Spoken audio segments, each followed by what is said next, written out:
Welcome to another episode of Batman Superman Dawn of Podcast. As always, I'm your host Adam, and with me is my co-host Nick. Nick, how's it going? Hey, doing great, man. Happy to be back. How are you doing? I'm doing well. It's always good to talk to you about I would fair to say our two favorite fictional characters of all time, or they're in this case. They're in one case an adjacent property because Batman is technically not physically present in one of the topics we're talking about, but his essence is, I guess you could say, and we'll get more into that as we go along. But it's always good to reconvene in the worlds of Gotham and Metropolis with you. Um, the second half of our show today will be a review of the first two episodes of HBO Max, or HBO, actually, I should say, uh, The Penguin.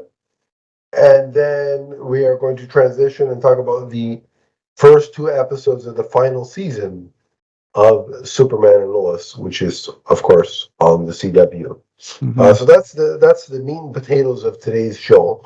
But as we always do when there is news on the IP or IPs we're discussing, we talk about that particular news and share our thoughts with you. And there just so happens to be news on both sides of the equation.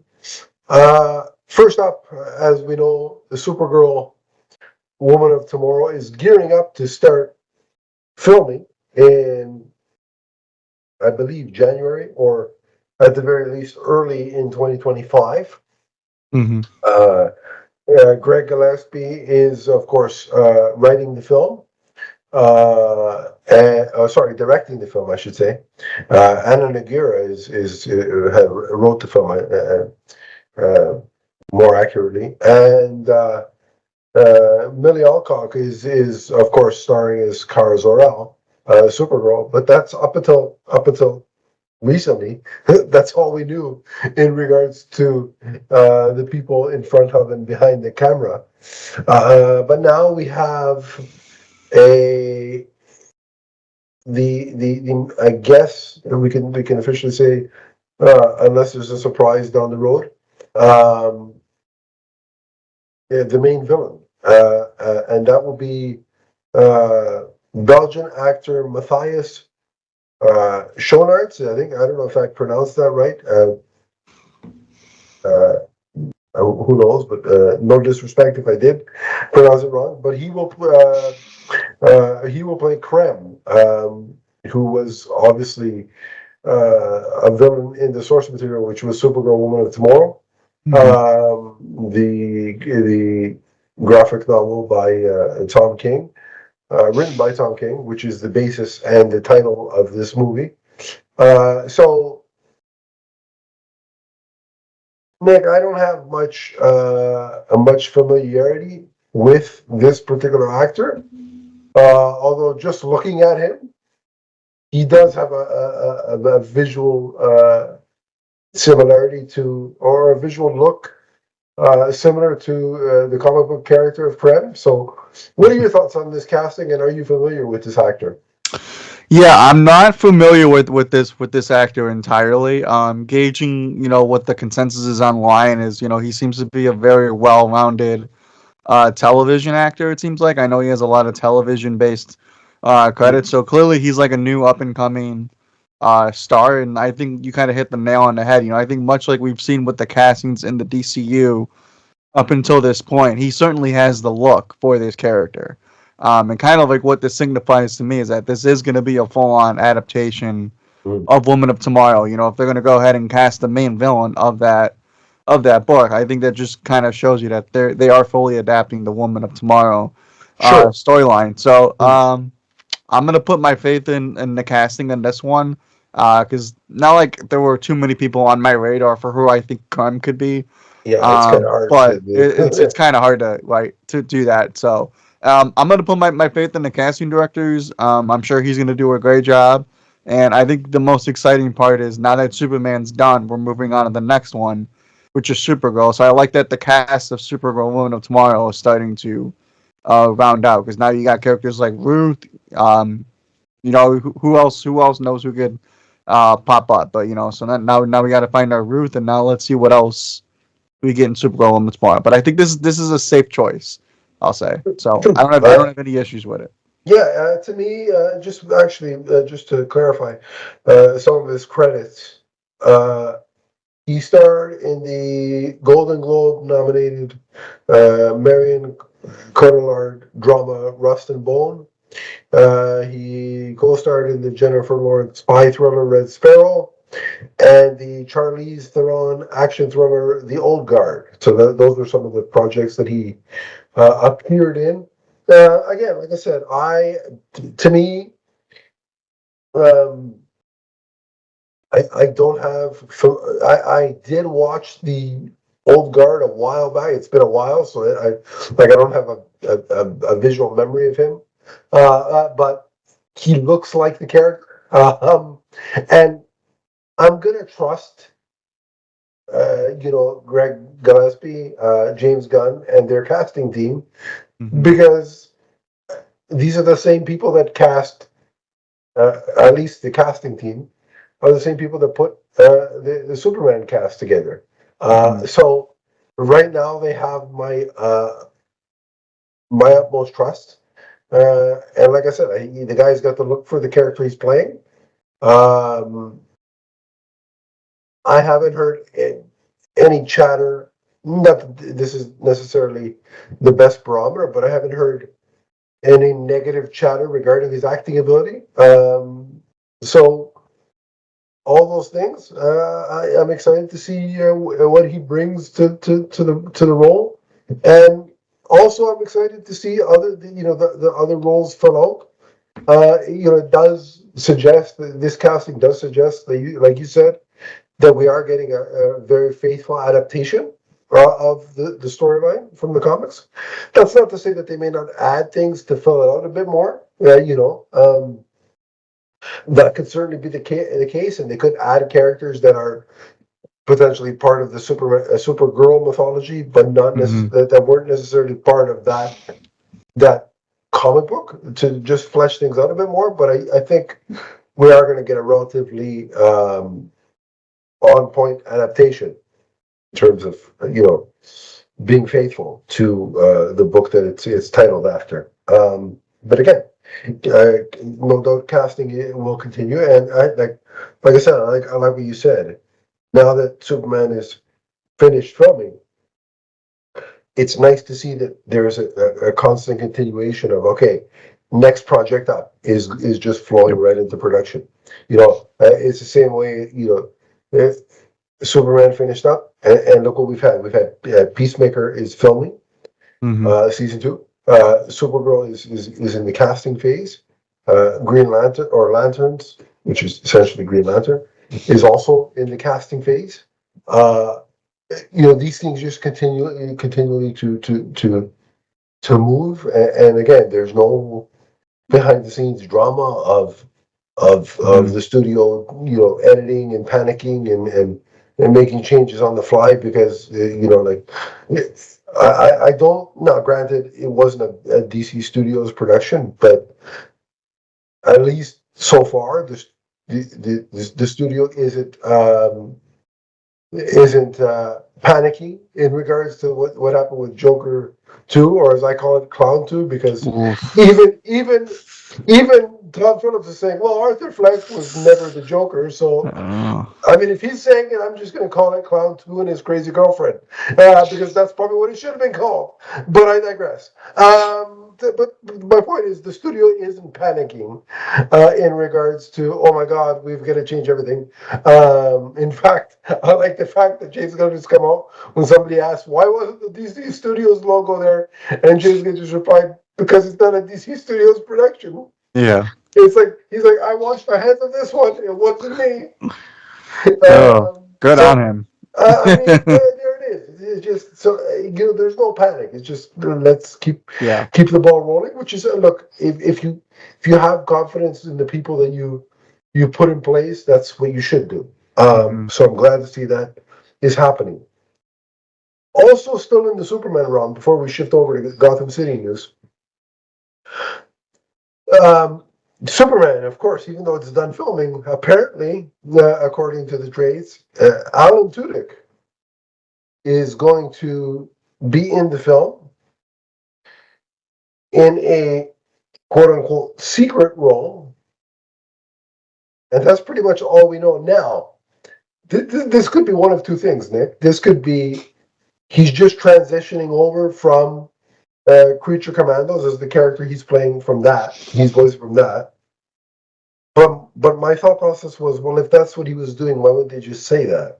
What's so Mm. secretive about him reprising his Creature Commandos role when we know Frank Gurnall is already doing that? So my thought process is he playing physically or voicing another character? Now, this is speculative by me. James Gunn doesn't tell me anything, much to my chagrin. I wish he would just If he email did, I me. would know. I just wish, yeah, because I would have probably broke the embargo. I told you. That's still some of stuff, James Gunn. It's okay. I'll just tell Nick for the purpose of the podcast, just privately. We won't record anything, um, but if he's not physically appearing in terms of in person, and he's doing a voice, there's two voices that I thought he could probably perform. One is Mr. Mixel-Pitalik, which I think he could do quite well. The other one, and which I think is more logical, at least in my head canon, would be Brainiac.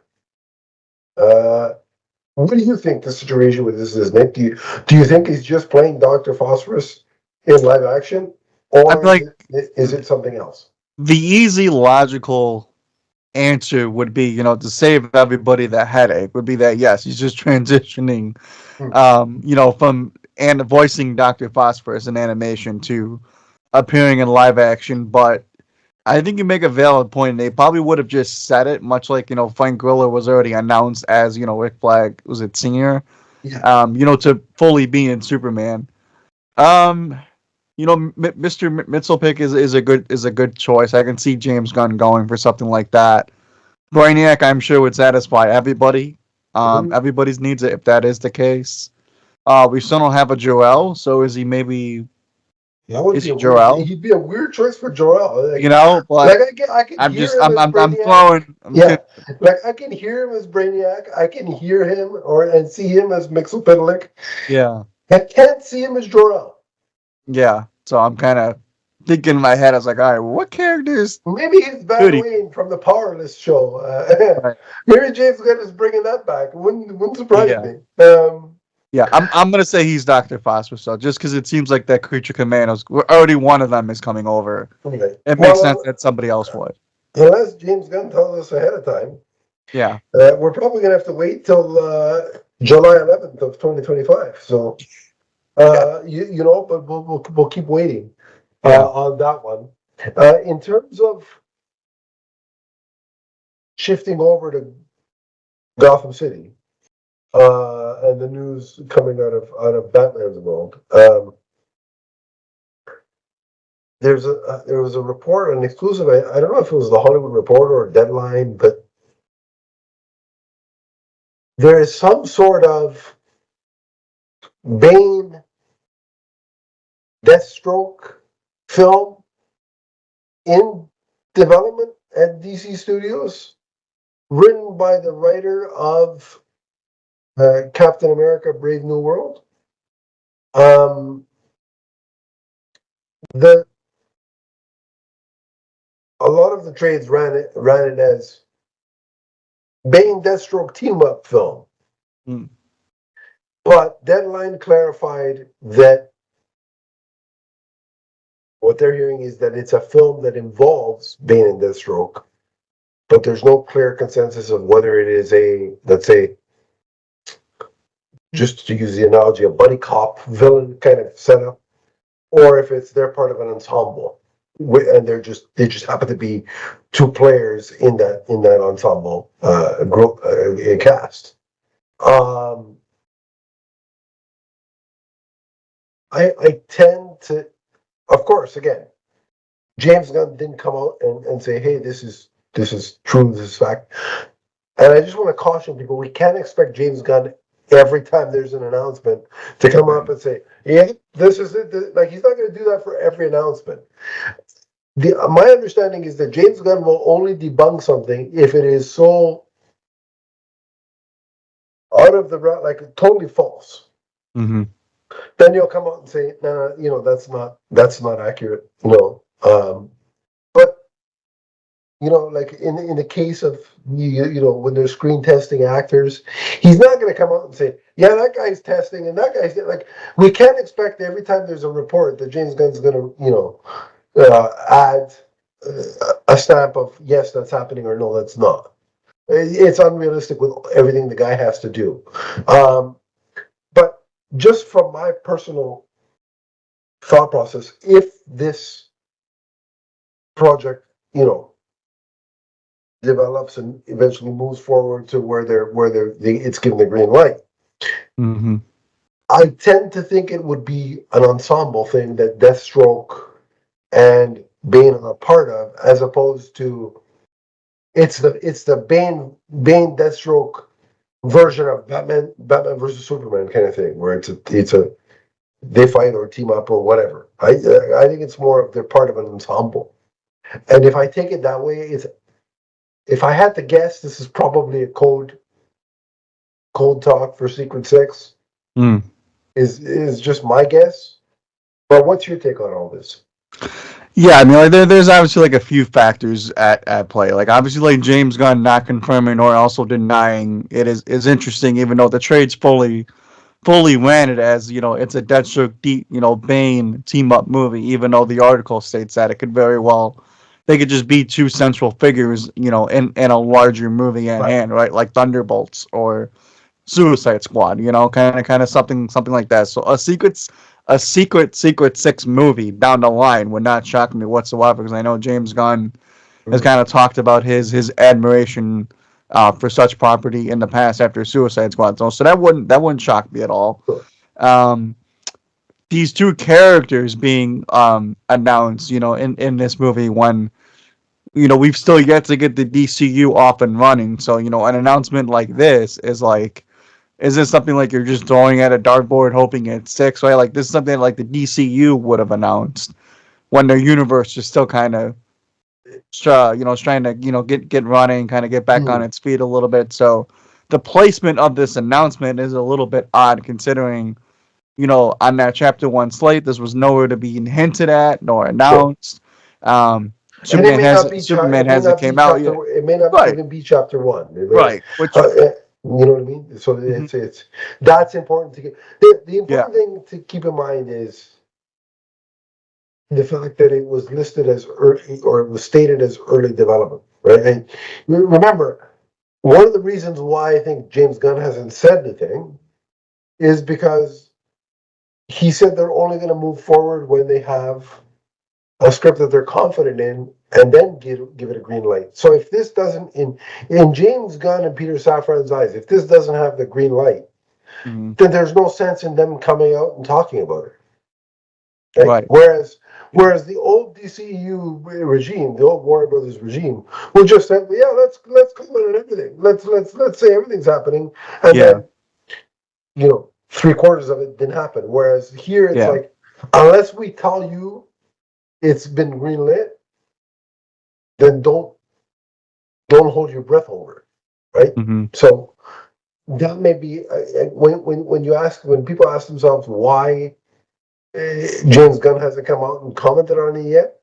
Yeah, probably because if this thing is a thing in some capacity, it's probably very early, in the early stages, hasn't been given a green light. But the trades being the trades, they need clicks, they need their advertisement, and superhero announcements certainly get that, right? So if they hear leaks of some sort, or things are being planned, they're going to run with it, right? So I mean, like on the one hand, it does make you say like, why? What's the point? But then on the flip side of that, like we know there's a Teen Titans movie coming at some point, so Deathstroke makes sense to a degree. And and also too to that point, if there is a Titans team that will become Deathstroke fits, and let's keep in mind that DCU Batman, once he enters the scene, will be an established Batman who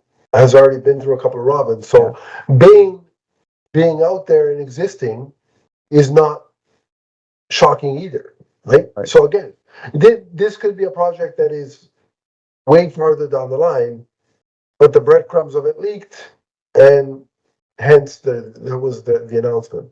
Um, Assuming that this is DC Studios, which I would assume, in terms of what I mean by that is part of James Gunn's Mm. connected universe. Which, if they're going to do this, I hope it is, because I'm honestly at the point where, aside from Matt Reeves' Batman, Crime Saga, I'm getting a little tired of takes. It's like, just give me the thing. Just give me the DCU version. And especially with these two characters, because I've seen the Titans version, the TV Titans version of Deathstroke. I've seen the Arrowverse version of Deathstroke. I've seen Christopher Nolan's Bane. Part of me just wants to see the shared DC universe Deathstroke. If you're going to do this, give me the shared DC universe Deathstroke. Give me the shared DC universe Bane. I don't want takes where both of them are just wearing trench coats, and I don't want the Joker. Basically, I don't want the Joker 2 version of these two characters. Like, enough of that. So that's why, if you're going to do it, make it DCU. Especially because these two characters have been done several times before. And Right. none of them have really been, well, I can't say that of Deathstroke. He was done pretty well. But in Bane's case, it hasn't really been comic book accurate Bane. And no, I don't count the guy grunting like a monkey in Batman and Robin as comic accurate, even though he wore the mask and the look was there. Yeah, but that's about it, right? So, yeah. And then Christopher Nolan's Bane was very much Christopher Nolan's Bane. So again, not exactly the comic book iteration. So if you're going to do these two characters, just make it a DCU version. That's what I'm championing for. Now, like the Bane Deathstroke thing, which is to this point not been given a green light, and not commented on by James Gunn. There is a movie that has been officially greenlit by James Gunn, Peter Safran, and DC Studios, and that is an animated theatrical film called Dynamic Duo. It is going to be produced by James Gunn and Peter Safran, obviously, but also Matt Reeves and his production company. Talk about a world's finest team up, it would be James Gunn and Matt Reeves. And thankfully, Todd Phillips is nowhere near this project. But the interesting thing about this is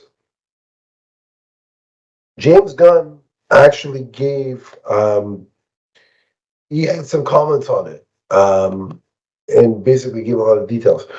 In his social media post, he states that this has the green light, and that it is a animated feature film from the visionary, I guess it's the studio Sway Box, and it's a mix of animation, puppetry, and CGI. The script is from Matt Aldrich, and of course he mentions that that Matt Reeves will produce.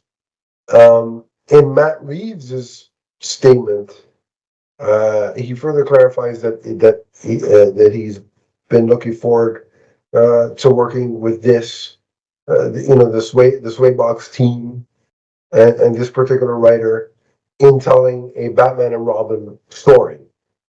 Now, that's pretty much all we know about the project. The other thing that was made very clear in the announcement is that this is not a Matt Reeves Batverse property. So now here's my question and thought process. Well, if it's not Matt Reeves Batverse related, then is it part of James Gunn's shared DC universe, or is this an entirely separate Elseworlds project? I can see both scenarios, but here's why. Until they tell me otherwise, I'm leaning towards it being part of James Gunn's universe. Firstly, I firmly believe that the only reason the Elseworlds branding is still a thing is to allow Matt Reeves' Batman saga to continue. And especially after, again, I don't mean to keep beating a dead horse, but especially now after the Joker 2 scenario, why would James Gunn decide, you know what?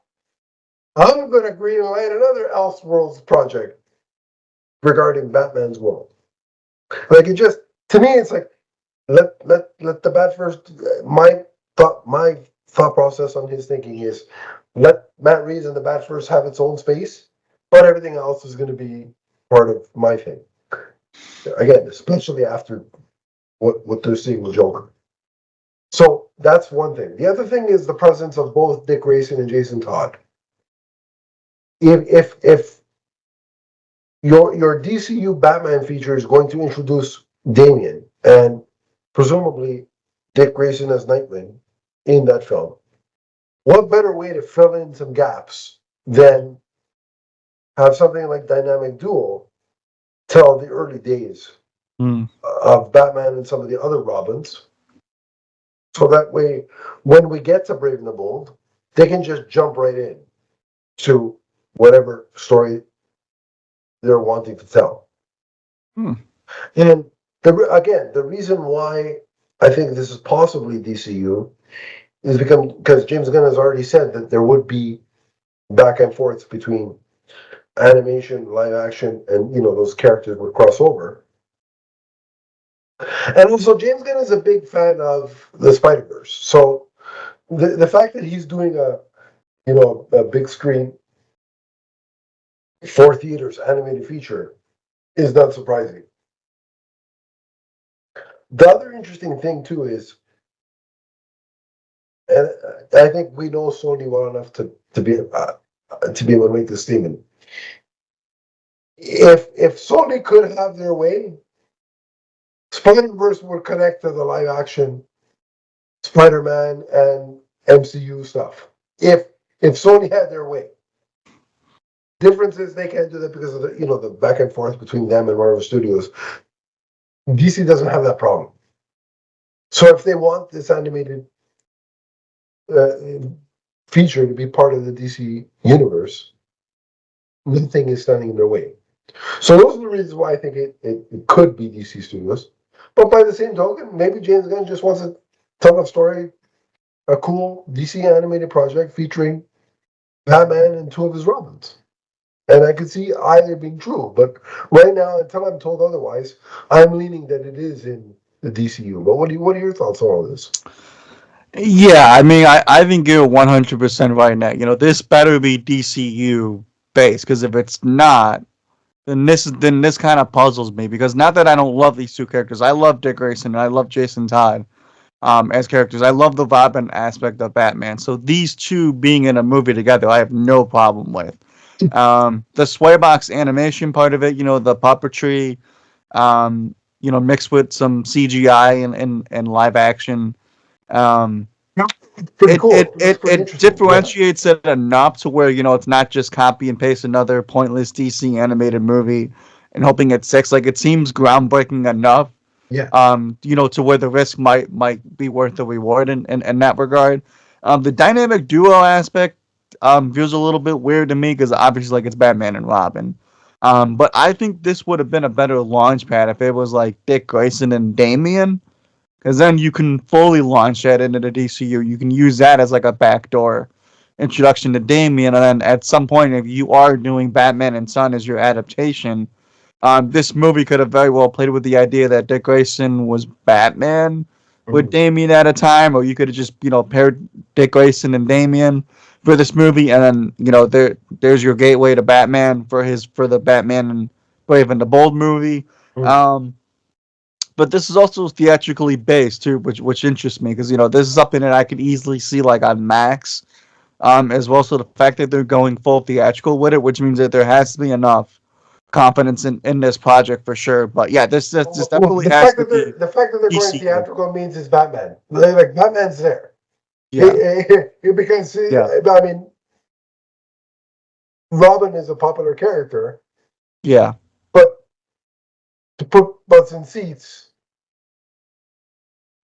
you had Batman, and now we're talking, right? I mean, I just don't know if this excites people right now, so to speak. Like I But think, again, it's yeah, right now. It's just an announcement. So right, the only people are let's be honest. The only people that know about this right now are me, you, and everybody that follows this stuff. Average Joe Blow doesn't know the dynamic duo is coming. right. What I think will be the key, whether this is DC Studios or not, is the casting. Mm, Because if they're casting their Batman, and the way with Matt Reeves' quote, he said a Batman and Robin story. So Batman is present. This is not just going to be two Robins running around, right. and Batman is somewhere, right? Yeah. Because otherwise they could have done that on as a Hmm. direct to DVD. Like Yeah. this is going theatrical for a reason. Yeah. You would think the To Bat Family are present, right? Much like that to Super Sons was secretly a Justice League movie. again, it makes Yeah. sense to me to given James Gunn's love of the Spider-Verse film, the first Spider-Verse, it makes sense that he's doing this a theatrical animated film. Um, and so I wasn't shocked to see this. Hmm. I love obviously Dick Grayson and like I love the Robin. I'm not one of those people that oh no, Batman's gonna be by himself at all times. Like that's not me. So I'm happy that the Robins are that Robins, multiple Robins, are getting their time to shine with this.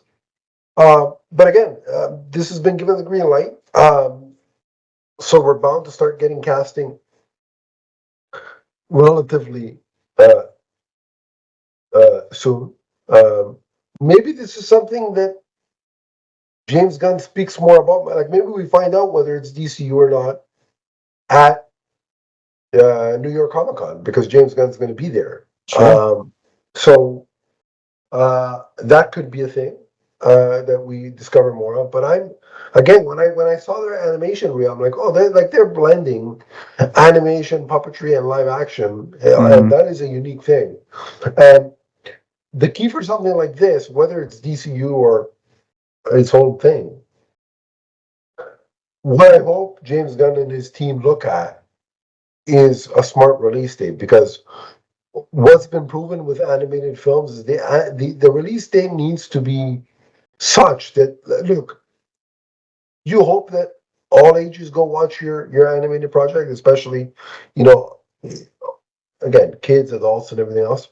But animation instantly is going to be first and foremost attracting to a younger audience. So the reason I'm bringing this up is if you look at something like Transformers One, Mm. by all accounts, it's a great movie.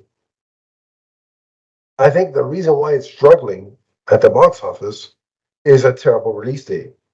This thing should have been released, Transformers 1, I mean, should have been released in summer, the summer months when kids were off school. Yep. Or Thanksgiving when there's a break for kids. Or Christmas, even better, yeah. Christmas, yeah. So that should be what DCU standalone, whatever it is.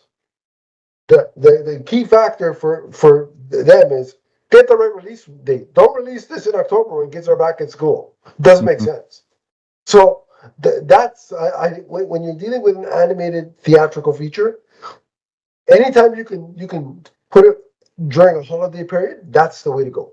And so that's what I hope they take away. But on the basis, I'm intrigued. I'm now. I want to hear more. I can't wait for the casting. That's going to be interesting, because if this is DCU, then they're going to be casting Batman, Nightwing, and then potentially Red Hood. So if it is DCU, that James Gunn is going to have more to say on this. Right. If they're casting those, but like I said, the fact that Robin is getting finally, it seems like Warner Brothers, or I shouldn't say Warner, but DC Studios doesn't have the same problem that Warner Brothers does, where it seems like they were afraid of Robin. Where DC Studios doesn't seem to have that fear, and I'm glad for that. So a lot of exciting things happening, and the announcements for all the projects we mentioned in the news today are going to be continually coming. And with Superman, it's probably going to be a teaser trailer. Can't wait. I wish I had it here right now. I know. And with Supergirl, it's going to be more casting. And with this, it's going to be more casting. So stay tuned. Rest of the year is going to be fun, man. Nick and I are going to have a lot to talk about. But on the other side of the break, we got a lot to talk about, because we got some damn good television in the form of The Penguin and Superman and Lois. So stay tuned. We'll be right back after the break. Insert the Christian Bale, Jeff. What's up, everyone? It's the Emerald Enthusiast. For all of your multiverse viewing and listening needs, check out our shows, which include Teenage Mutant Ninja Turtles, Ghostbusters, Power Rangers, the Marvel Universe, and the DC Universe, including the Emerald Echo podcast. You can check us out on Podbean, and remember to subscribe right here on YouTube. That's the Multiverse Musings Podcast Network. From the first podcast to the last. And we're back, and as promised, we've got some great TV to talk about, in the form of The Penguin, the HBO Max series, and then Superman and Lois. Now, there is, as of this recording, 3 episodes have aired of The Penguin, but we're only going to talk about the first 2 for today, and then we'll talk more about the rest later. But Nick, I knew this was going to be good, just because of the people involved. Colin Farrell is always good. Matt Reeves, of course. But I'll be damned, I didn't think it was going to be this good. Yep. It just, we always say that we wish we could get a show where Batman's in it.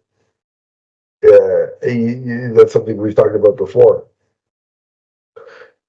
This show is so good that I don't care that Batman is not physically there. And when you can do that, given the level of Batman fan that I am, you've done a good job. And the reason why I think this show can have me say something like that is because they established that, yes, Batman is in this world, but he is, much like the movie kind of establishes, he is busy dealing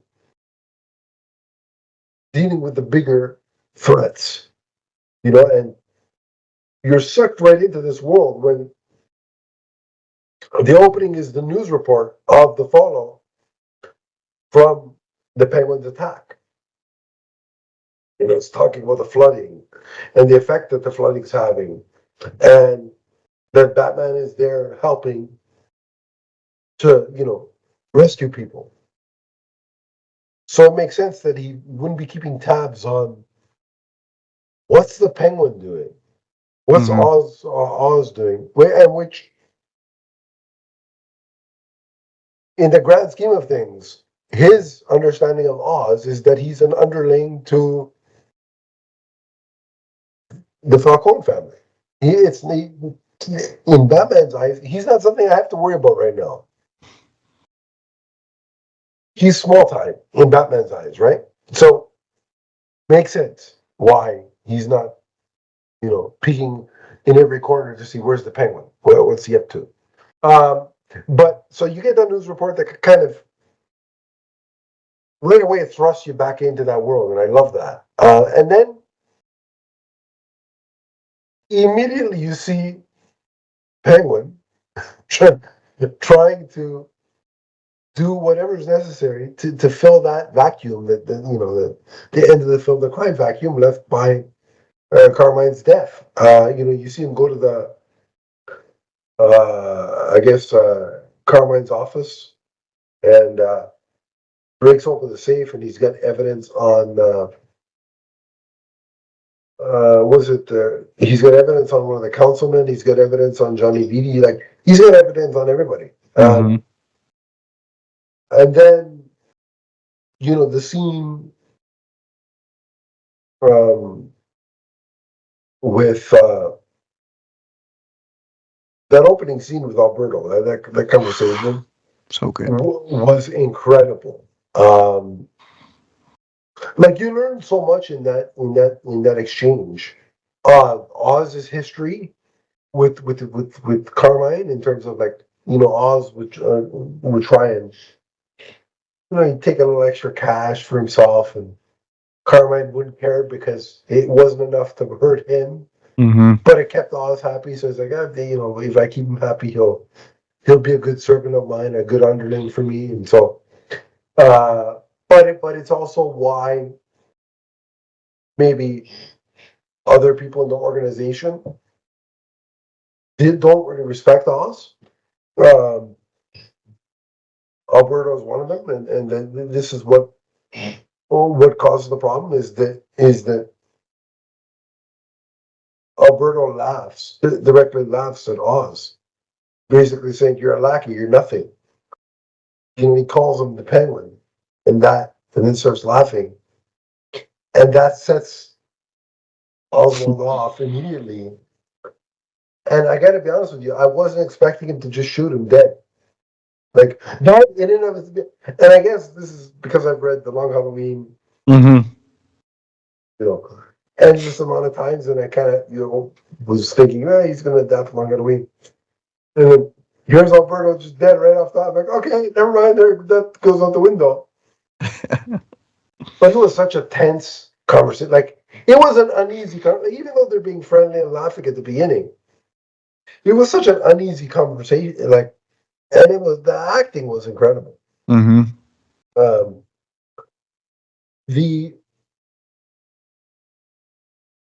What also stuck out to me from the premiere was that we were introduced to what's the kid's? Sophia? No, the young guy. The kid. Victor. Victor. Yeah, Victor. Yes. Yeah. So Victor and his friends trying to take the wheel of Penguin's car. He's like him and Oz are essentially the Bizarro World versions of Batman and Jason Todd, because that was a riff on the Jason Todd origin. Now, this is one thing I have to say. A lot of people His middle name's gonna be Jason. a lot of people got upset because Oswald Cobblepot is now going by the name of Oz Cobb, and that causes a lot of problem for people. But when you watch the show and you see the character portrayal, it doesn't matter because when Matt Reeves and Lauren LaFranc, because you got to give her credit because she's the showrunner, when they put in references like that to that inversion of the Jason Todd story, that shows you that they know the source material and they respect the source material. For them to be able to put in a nod like that, it's more than I could say for another filmmaker that has a DC villain movie out in theaters right now. Like at least Matt, like you can complain about the name change all you want, but Penguin is the Penguin and he acts like the Penguin. You know what I mean? So it's like in the grand scheme of things, who cares? Like he's been called the Penguin what 5 times in this series in 3 episodes. It's not like they haven't called him the Penguin. So I think the name change was a little bit ridiculous, but I did like the inversion of the Jason Todd story with those 2 characters. But also, what I think was a strength of that first episode was just the relationship as it developed with Victor and Oz, and Oz takes him in because they both like Oz has his leg ailment and his foot issue, and Victor has the stuttering, and I think Oz kind of identifies with him, and like they're both dealing with something, and that's one of the main reasons why Oz doesn't shoot him right then and there is because they have that shared. Hey, listen, we're both dealing with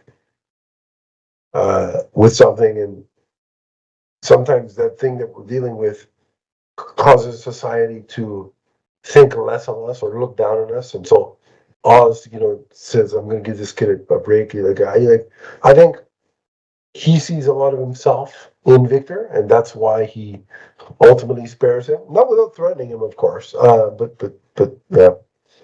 And then poor Victor, like he spares your life, but man, you got to lug around this dead body with me, and I've now thrust you into this world, and there's no, I mean, as you're watching, you can't really see a way out for Victor. Mm-hmm. At this point, in terms of he can't just. I know in the most recent episode, the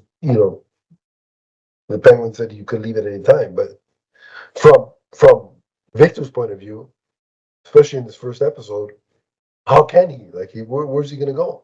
Like, so. But I really do like their dynamic and that shared connection that they have.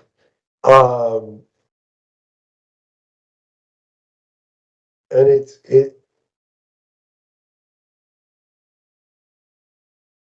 what I love about what the show does, especially in the first episode here, is they set Oswald up really as a sort of top tier person. Given he shoots Alberto, he's bossing the kid around like he's the family figurehead. But then they flip that on its side when he is summoned by the Falcons, and they basically tell him, "You got to shut down your operation." So it's like, yes, like they show you both perspectives. Penguin thinks this is his value, and the Falcons think he's down here, and they do all that in one episode. So speak to what you think about the relationship between the two, Victor and Oz, but then the perception of Oz from himself and from the Falcone family. What do you think about that? Yeah, I mean, I just think that this show is incredible. I mean, much like you, I already thought it was going to be great because Matt Reeves has never let me down thus far. But I mean, like the immersion that you feel when you're watching the show from like a production standpoint, the acting. I mean, Colin Farrell is so incredibly magnetic, and he's so incredibly unrecognizable in this role that he just elevates the material 100%. The material was already great that they were given, right? But I think to your credit too, is like the conception of a Penguin show, but Batman's not in it. You're kind of like, maybe, but okay. But then it's like this takes place in the world of Batman, so like Batman not being there is almost okay, because the world is expounded upon so brilliantly, right? I mean, like you said it yourself. I mean, that opening scene with Alberto just sets the stakes so well. Is that now Penguin sees himself higher than the way Falcone saw him, right? And even the reason for why Penguin popped, Alberto in the first place was because us Italians can relate to that. He laughed at him. He Yeah, laughed at him. That's why he yeah, popped him. He laughed yeah, at him. He yeah, felt disrespected, right? yeah. That's a no-no. Um, Absolutely. Yeah. yeah. So the relationship with Victor is interesting because that's something that it adds a whole nother element to Oz's development as a character, right? Like the way that I'm approaching Oz in this show is that they clearly want him to be like Tony Soprano. If anybody has seen The Sopranos, this is clearly like DC's version of The Sopranos, and that's okay because Penguin's a good archetype for that. I would say like there's a lot of That's basically the Penguin in the Tony comics. Yeah, Soprano mannerisms in the Penguin's character, which of is course. totally okay. So this idea of you mixing loyalty with now a teenager who's lost everything is fascinating with me because then like there's so many ways that you can pair the kid with Oz, right? Like is the kid gonna eventually flip on him? Is Oz gonna eventually just dispose of the kid when he no longer has value to him? That's Right? what So I like think. there's so many ongoing threads that it makes everything so much more interesting. And Sophia Falcone, I mean, Oh God. Yeah. I would love to say I can fix her, but I don't think I can. I don't Um, want to. I but like. but she's incredible. I mean, she's terrifying. Whenever she's on screen, you're focused on what she's gonna do or what she's gonna say. The presence that she commands is like Yeah. it's fantastic. So this has this is incredible. When she walked in, when they were telling Penguin, "Hey, shut down your You operation," can just tell something's off. it's like, oh, like just her man before she even speaks, and just the way she carried her, like her body language was like, oh crap, this one's. Yeah. You know what it was? Her composure and the way she speaks so like matter of factly and softly. She's not yelling. She's not. Mhm.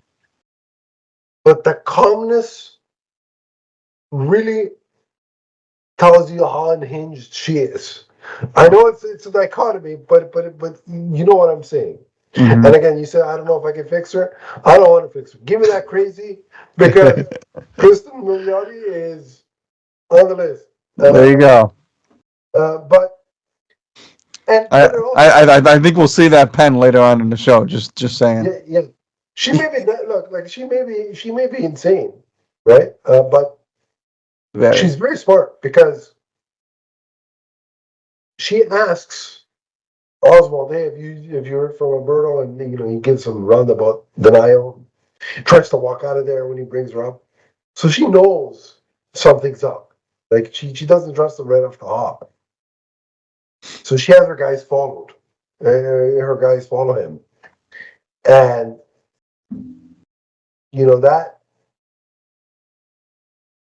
that chase, and when they corner Oz's car and they go to attack him, and he takes the guy out and just like puts the thing through his eye, like, oh God, well, like, wow, this is bad. And then but they capture him anyway. Mhm. And the way she was torturing him, like, or having her guy torture him as she was questioning him, uh I was like, man, this is intense. But also I was wondering, how the hell is he going to get out of this? Because Mhm. the show is called The Penguin. We know he's going to be in the Batman Part 2. So there's no way he's done. So I was like, how the hell is he going to get out of this? Mhm. And then the car crash, and in the trunk of the car is Alberto's body with the finger cut off and missing the Falcone ring, which is actually the Maroney family ring, which they had stolen, was ingenious. And then after the fact, when I guess Sophia figured, okay, he didn't do it because the body's here, so she lets him go, and he meets up with Victor, and they reveal that they had planned that all along. That they took the body and Victor placed it there.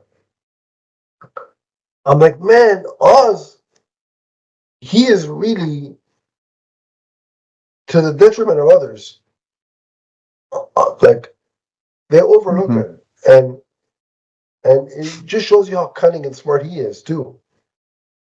One step ahead. And the best part about that whole scene where him and Victor are kind of going over their plan and how it worked and how Victor still kind of botched it. They're just enjoying the Slurpee. And it goes back to a conversation from when they first met.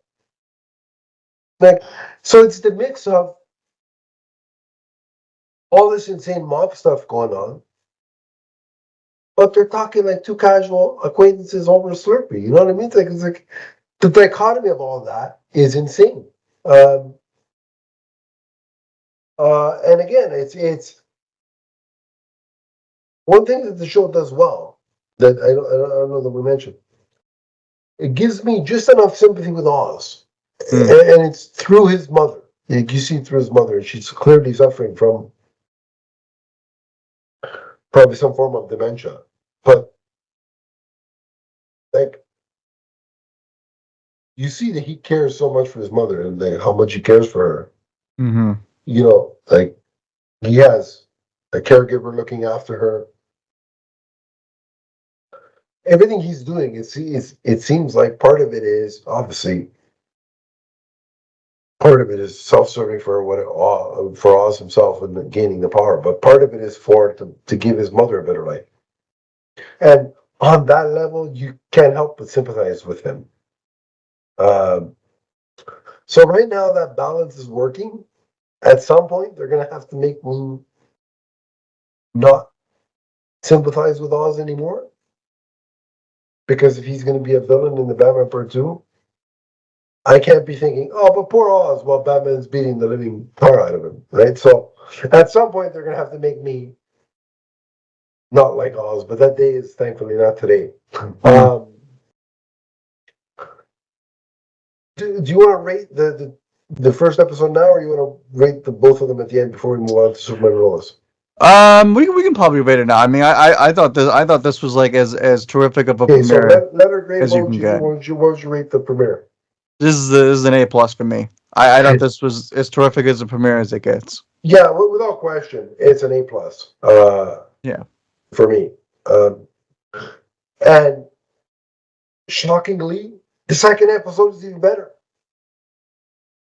Like the Penguin is now officially playing the Falcones and the Maronis against each other, because he took the Falcone ring, which is actually the Maroni ring, gave it back to Sal, and now Sal and the Maroni family, by virtue of them having that ring that was once on Alberto's finger, are now fully implicated in the murder of Alberto.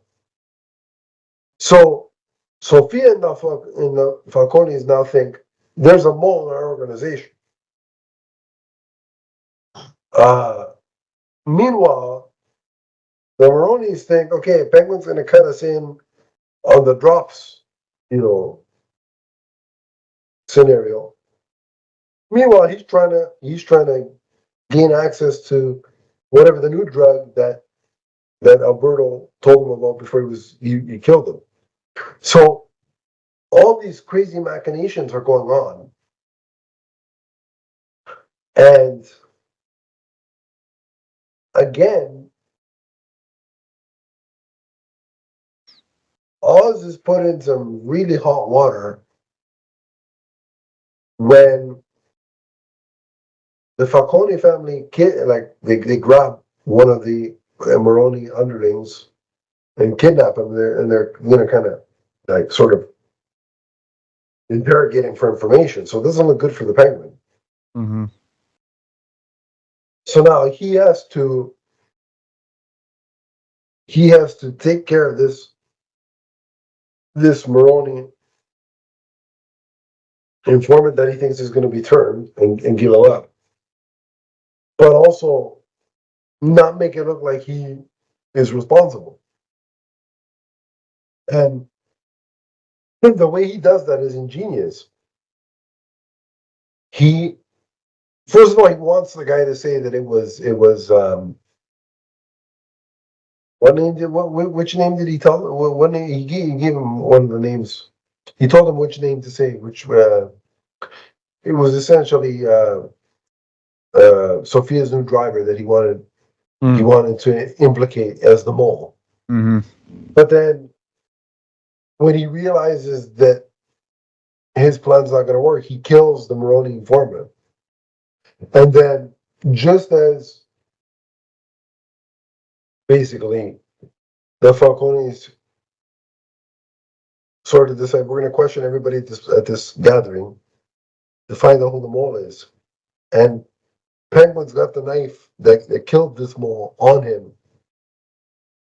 He discards of the knife by getting into a phony fight with the guy that he wants to implicate, and then slipping the knife into his pocket. Like again, this show so easily kind of informs you of how smart Penguin is, and how cunning he is, and how again it's such a it just shows you how overlooked he was in the Batman movie and carrying over into this. I think it's ingenious. And again, you see Victor struggling with the tasks that the Penguin, like he's not an expert at this. This is like he's been thrust into this mob world, and I'm glad that he's having some struggles just for the simple fact of imagine if they portrayed this kid as, hey, you've been dropped into this world, but you can roll with these punches so easily, and you're so like it would feel weird if he was so comfortable and so at ease doing the things that Penguin asked him to do. How do you think they're handling that? Yeah. Yeah, I mean that to me is like I thought this episode was interesting actually, because I think this is the one where there was a lot of suspension of disbelief.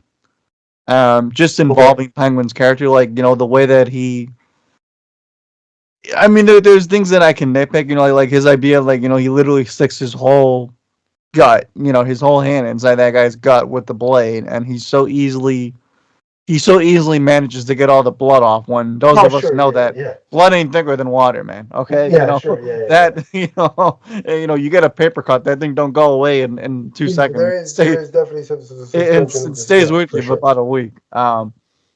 So there's little things like that. Like it was an episode of convenience, and involving his character that he seemingly knew everywhere to go. He knew. He was always one step ahead. And look, it makes for good television. Like, don't get me wrong. Like, you worrying about this character every minute of every episode, I think makes for good television. Absolutely. Yeah, so I think that's the whole point. But there are little things where I was like, I don't know if I quite buy this just yet. But then by episode 3, and certainly by 4, 5, 6, 7, and 8, I think like that payoff is going to get there, where he really just is somebody that's always been underestimated his whole life. So I had no problem with the idea of trying to disband, the families against each other, getting them to turn on each other, and getting them to see like there's cracks within the organization. Like, that's all interesting.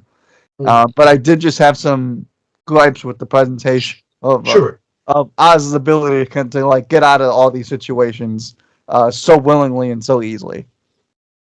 Sure, I totally understand that, and it makes sense.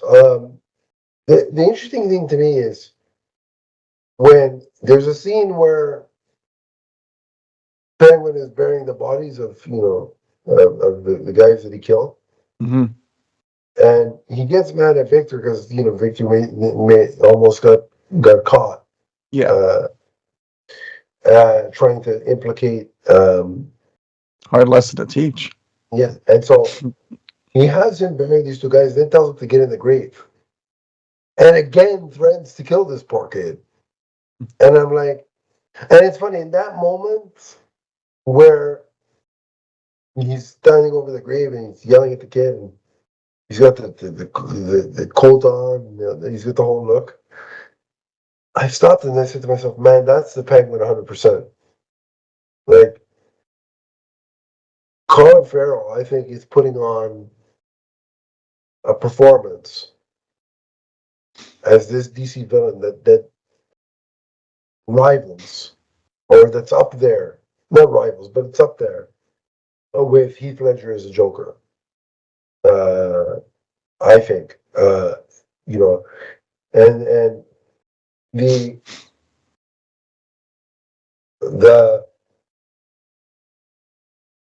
it just it's riveting television.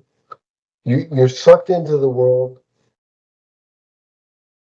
You have no idea like what twists and turns are going to happen next. I mean,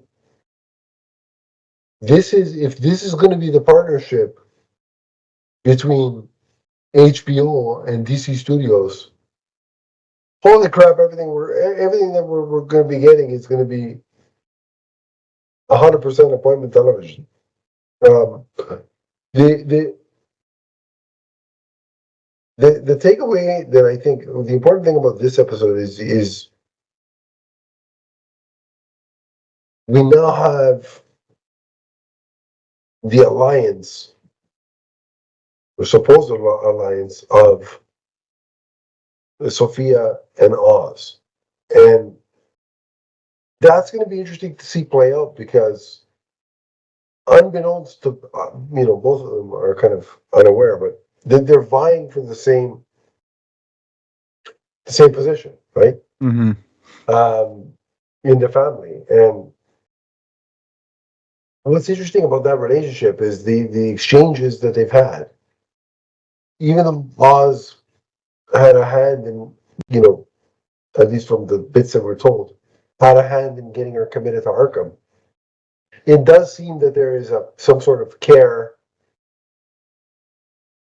and friendship on some level between the two as well.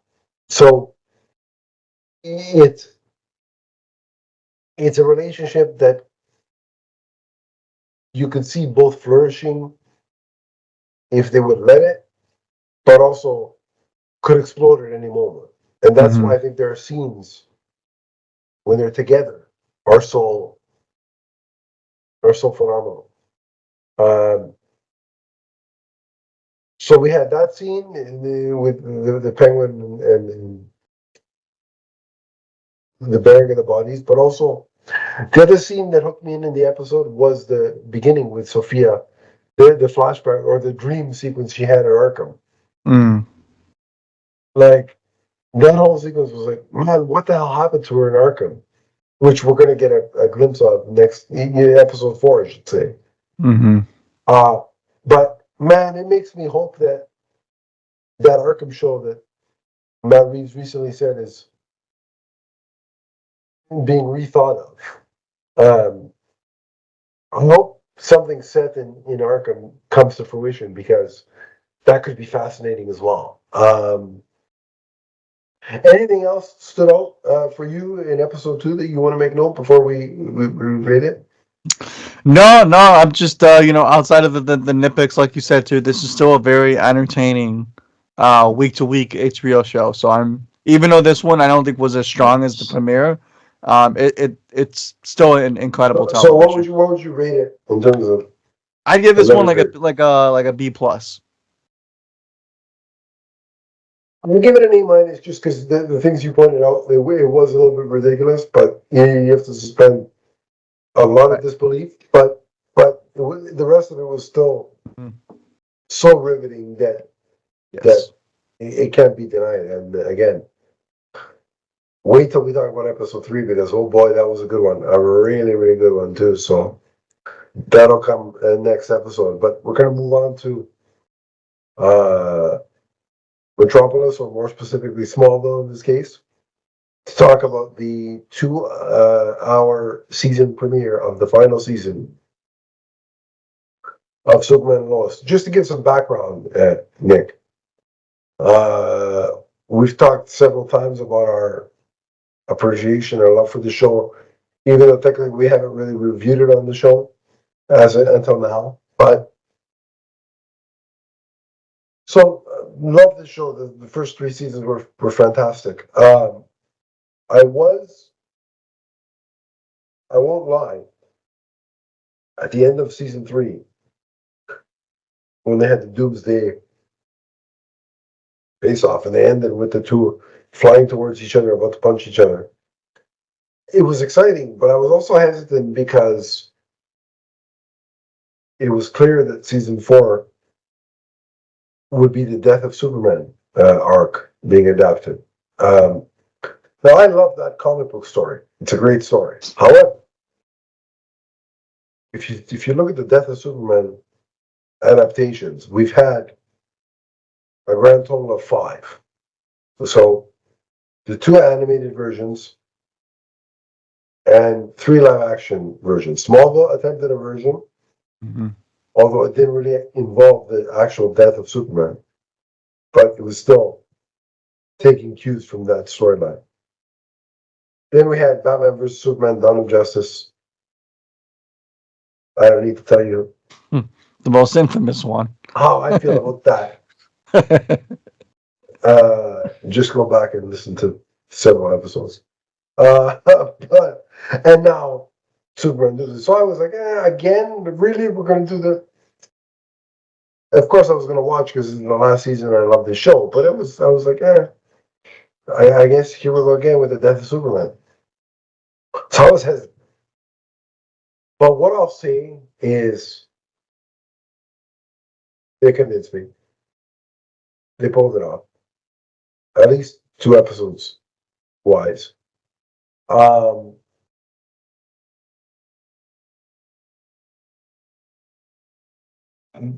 don't know how this was done. Just speaking of the fight before anything else, or where we picked up for the fight. I don't know how they're doing this on the TV CW budget. Like I have because it looked amazing. The fight with Superman Doomsday looked incredible, and got to give him a shout out for that one scene where they're both staring at each other doing the heat vision thing. That is right off of a cover from the Death of Superman arc. Yep. I love the fact that they transplanted that. But before we get into like the post Death of Superman parts of the episodes, and we're gonna review both as one because it was a 2 hour thing. What did you think of going into the season? How were you feeling about another adaptation of Death of Superman? And what did you think of that battle to open the episode between the 2 characters?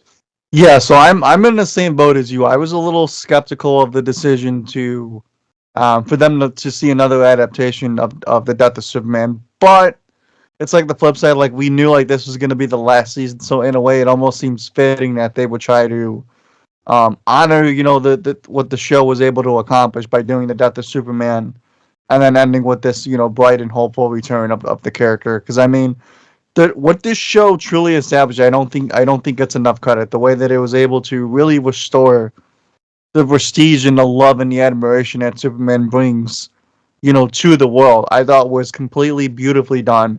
So I think the storyline actually felt earned, for them to be able to do it now. Even with me being a little kind of overdone with the storyline itself, I was like, okay, but them spending an entire season with this arc and not just an episode or 20 minutes of a movie, right? Like to me, you're spending a whole season's long worth of this story. So I'm going to assume that like they had a plan to respectfully add up to material. So that's where my hesitancy kind of stopped lying. And obviously, I thought Tyler and Bitsy were incredible. I think that the cast that they have seemed like they do all up for the job too. The show just seems like a labor of love. So I had no doubt that they probably could pull it off with the right circumstances around it.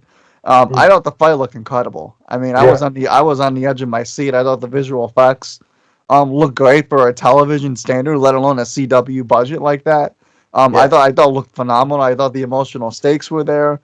Even though you kind of knew what was going to happen, because it had to, everything still hit. I mean, like as soon as you realize what exactly happens to Superman, it does hit you. So I thought it was incredible. You know, what the interesting thing is, you know, again, watching the fight play out is one thing, but I said to myself, okay, well, I know it's coming. I know what they're adapting.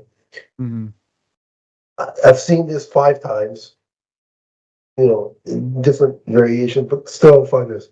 I'm not gonna have an emotional reaction this time, just because I know it's coming. I know ultimately he's going to come back, so I'm not, clearly I'm not going to have an emotional reaction. Well, Doomsday drops the body off on, you know, on the street in Smallville, and Lois and the two boys run up to him, and first Lois is principal point of contact, and she turns him over, and she sees that he's missing a heart. Yeah. Which is gruesome. It's the most gruesome version of this. I'll tell you, adaptation of this story. I'll tell you that much. Because the other versions didn't go that far. Like, No. yeah, BVS, he had a hole in his chest, but he was stabbed. Doomsday didn't take his heart out. But so she turns him over, and her tears are flowing, and there was the one line that she says that I lost it. It was, she says, it wasn't supposed to happen this way. You weren't supposed to go before me. Yep. And then so any thought that I was going to get through this episode without shedding tears went out the window. The flashbacks. And the way it was actually the reason, the added incentive to shed tears was the way they intermixed what was happening. Like even before he dies, it was flashbacks of Lois and Clark's time together, like throughout their history. That goes back to when he first told her that he was Superman, to when she was giving birth to their kids, and then stuff that she had went through in the seasons where we picked up, like her battle with the cancer and all that stuff. Mm-hmm. The way they interspersed those flashbacks throughout the course of the entire 2-hour episode, good Lord, it ripped, pun intended, ripped your heart out. I just like they got me, and I have to say that while up to this point, Michael Rosenbaum is still my overall favorite Lex Luthor. What's the guy's name? Michael Kuditz. Yeah. He's clearly the most vicious and terrifying, physically intimidating Lex. Like, we're talking about a guy who requested that Doomsday brings him Superman's heart so he can keep it in a case as a kind of trophy. And then not only that, but so you'd think he'd be happy. Hey, Superman's dead. I can go back to Metropolis, but he's staying there purposely to continue to make Lois's life a living hell. So it's not just the physical, visceral threat that he poses. It's the mind games, the mental threat that he. I mean, this Lex has no qualms about hurting children, but teenagers. And of course, like I understood the beauty of the way this episode is written and performed is I understood both John Kent's reaction and Jordan. Like John is of the opinion of like, look, mom's right. If Dad can stop, if Superman can't stop this guy, what are you supposed to do? What are we supposed to do? Mm-hmm.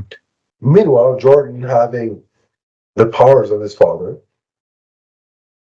sees it upon himself that, hey, listen, I'm the incumbent now. It's my job to, in this immediate instance, try and save our father, and also,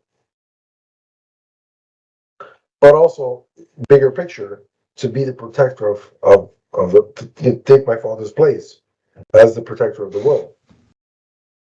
I understand both perspectives. Like I get it, we're both sides. And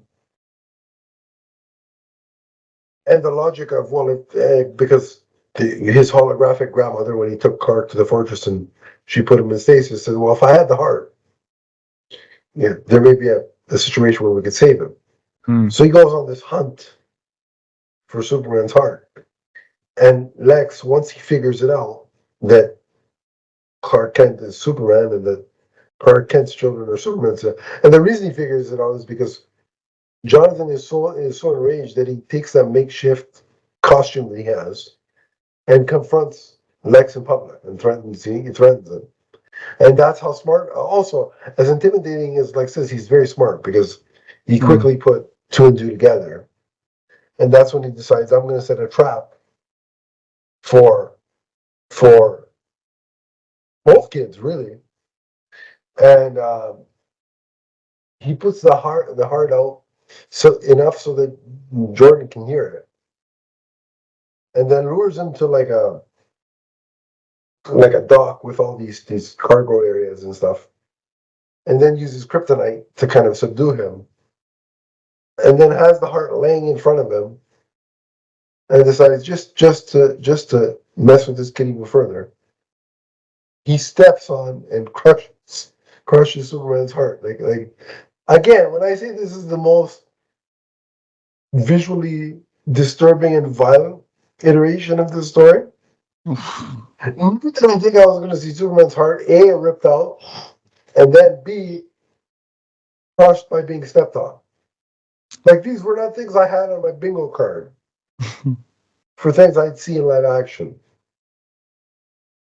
And the other thing too was that got me about this Lex and how good he is the portion of the episode where he phones Lois and basically has her, okay, you have to choose. Push one number to save Jordan's life or one number to save Jonathan's life. Like, I'm like, what is this? Picking the debt, whether Jason Todd is going to live or die? Like, what's he doing? Did he need to come? So, and then it makes you wonder what number did, because at her wit's end, Lois eventually pushes a number. What number was that? Because she pushes a number. So, and again, I don't blame her because what she's like, she knows how Lex is.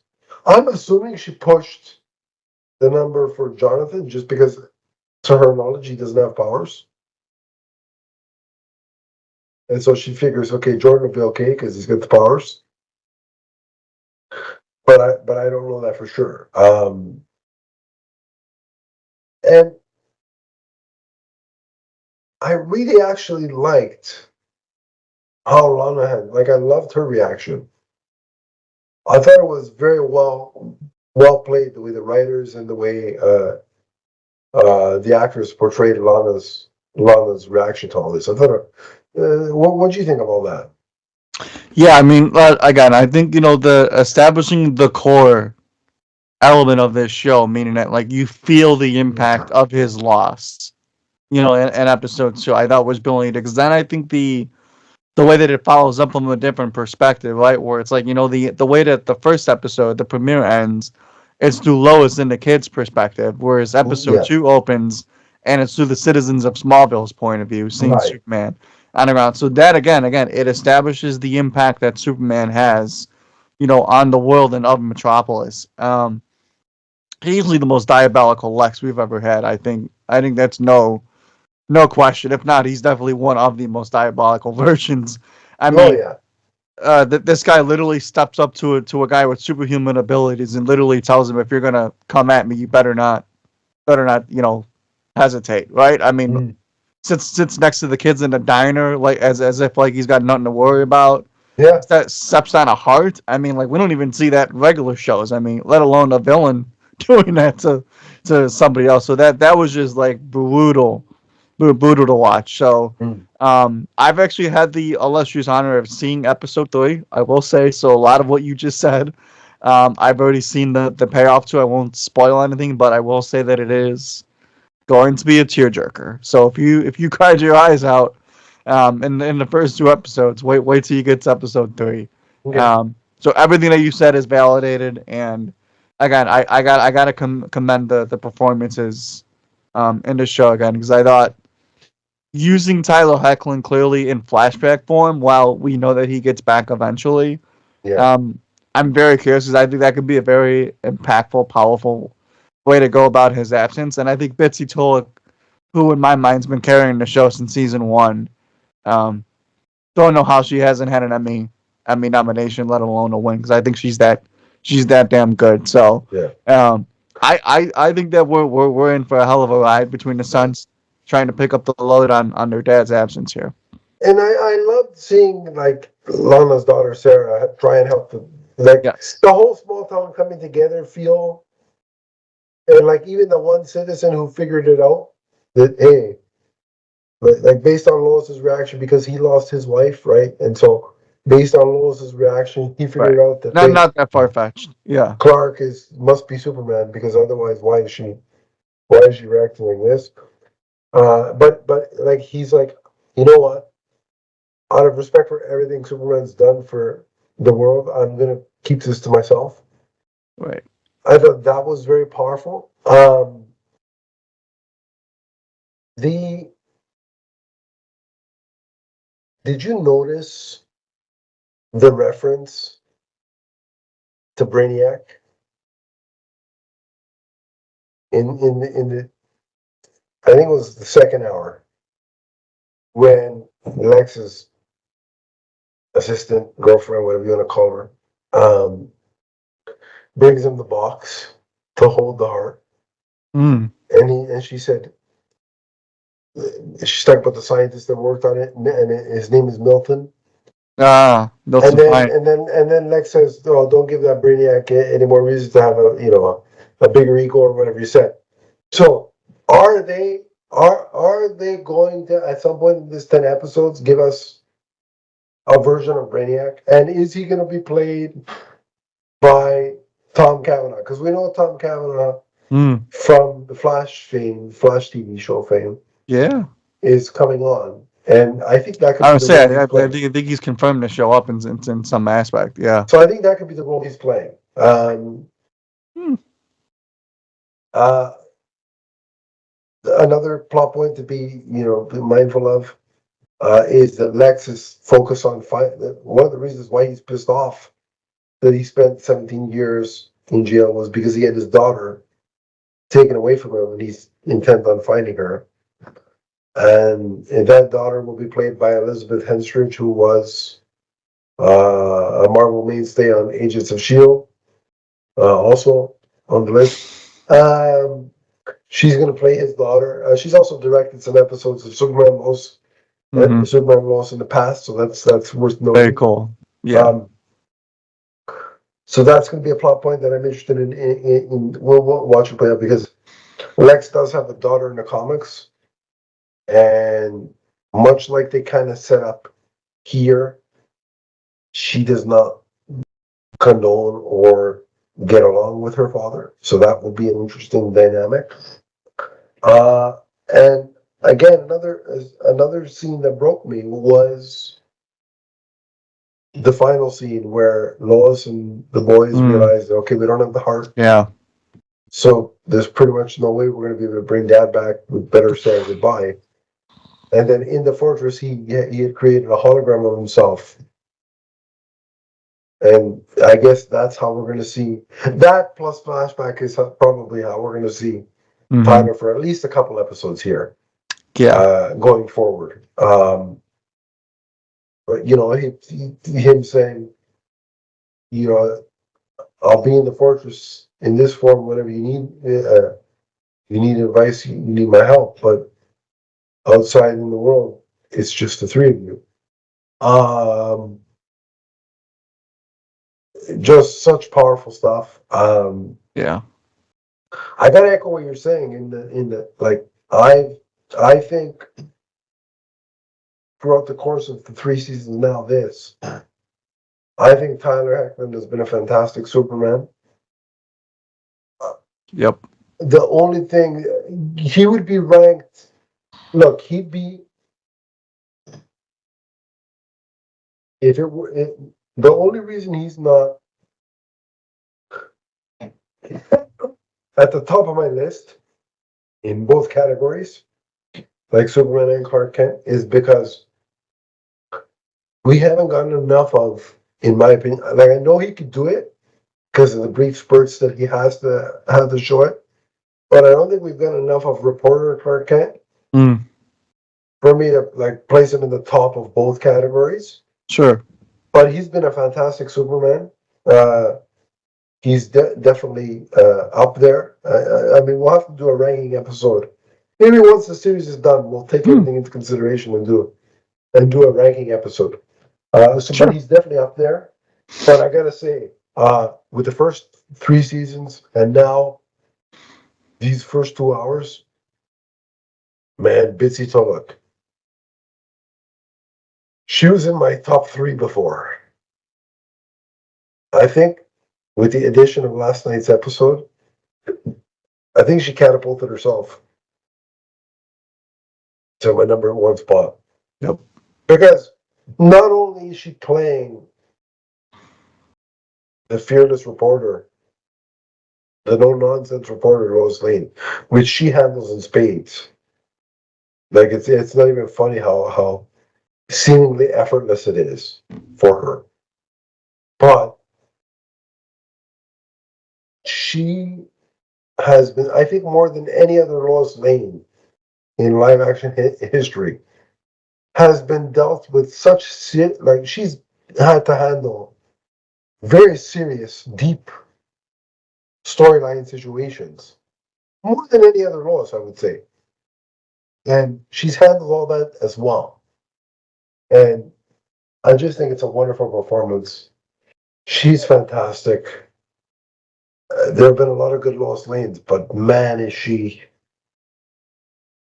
just the epitome. And it's funny because I can't wait to see her perform, but I hate to see her getting that. Like, it pains me to watch. And again, I know she's putting on a performance, but this is how good she is. It's like you just want to go give her a hug and comfort her. Yep. And again, I know that she's putting on a performance, and she's not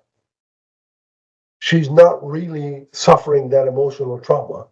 But here I am watching the episode. I wish I could go through the screen and give her a hug. And that's how good her performance is.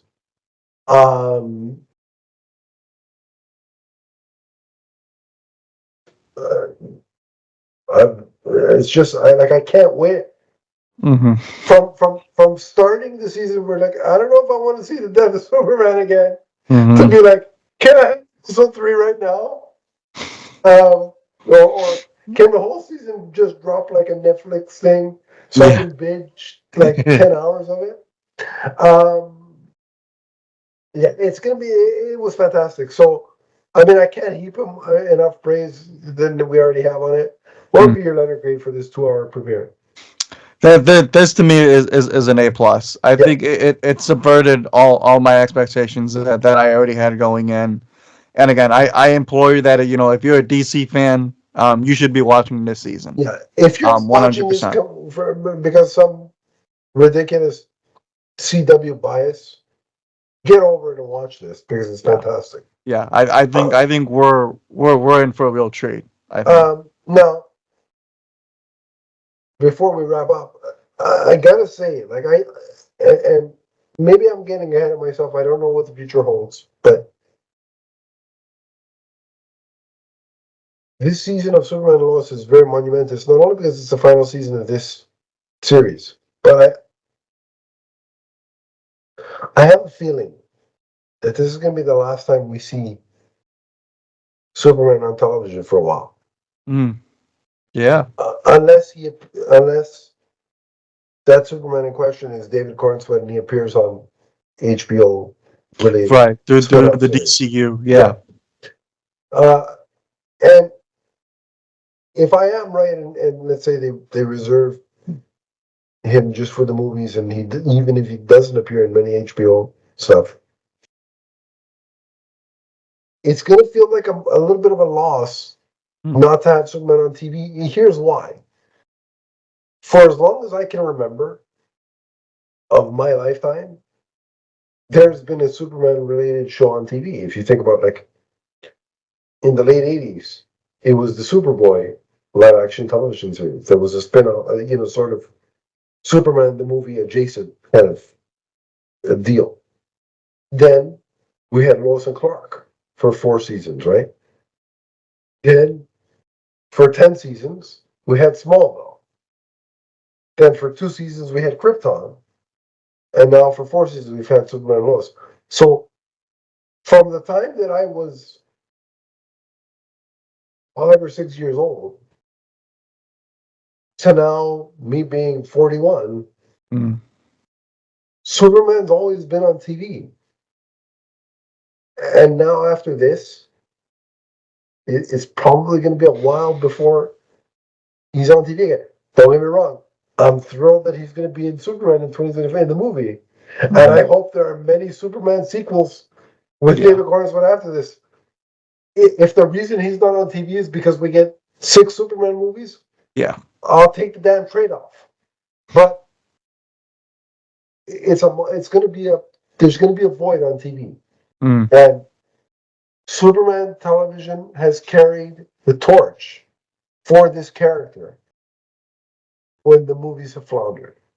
And so I think we should celebrate Superman on TV because that's where the character, I think, has been his strongest in live action, is on television. Well said. So it's just, and you know what I noticed last night?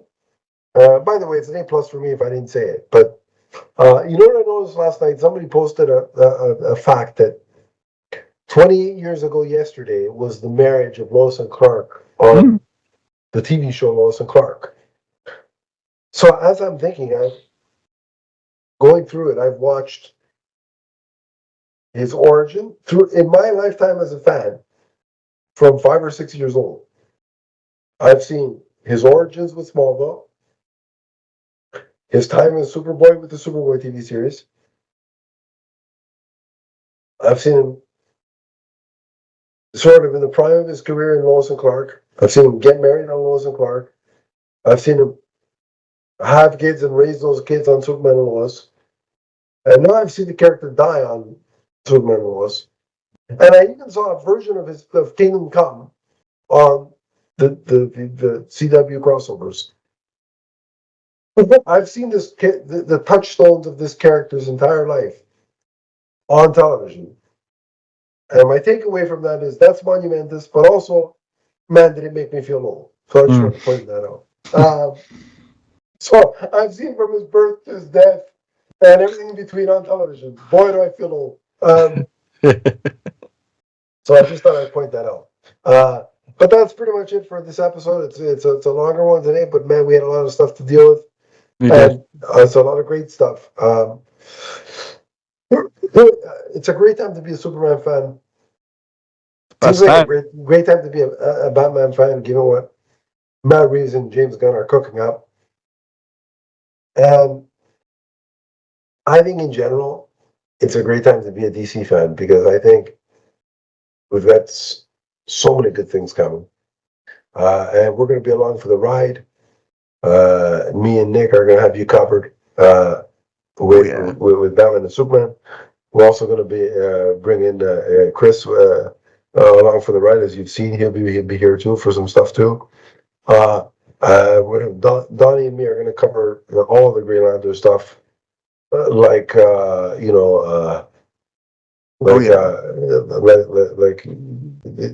there's just been a void in terms of Green Lantern, so that's going to get covered. So there's so much stuff over the next few years. So get excited, folks, because it's a great time to be a Batman, Superman, and DC fan. But until next time, we're gonna have God knows what else is gonna happen in the next time we record. But until that time, you can touch base with Nick and I on social media. Nick, where do they find you? Yeah, thank you again, Adam. This was a blast. I'm on Twitter and Letterboxd at Nick Zennick. Give all my film reviews a listen. That'd be much appreciated. You guys can find those at the Vigilante 1939 podcast, the DC Marvel Star Wars box office and film review podcast. Just go on any podcast app that you listen to, search the name of the show, and you'll find it. Thank you, sir. If you want to chat with me on social media, it's at Adam_Eastman on Twitter. We also have the Facebook group, which is listed in the description below. If you want to talk on Facebook, click that. I will add you and we can continue the conversation there. But until next time, remember that Superman and Lois are forever. From the first time they adapted the Death of Superman storyline to the last. So long, everybody.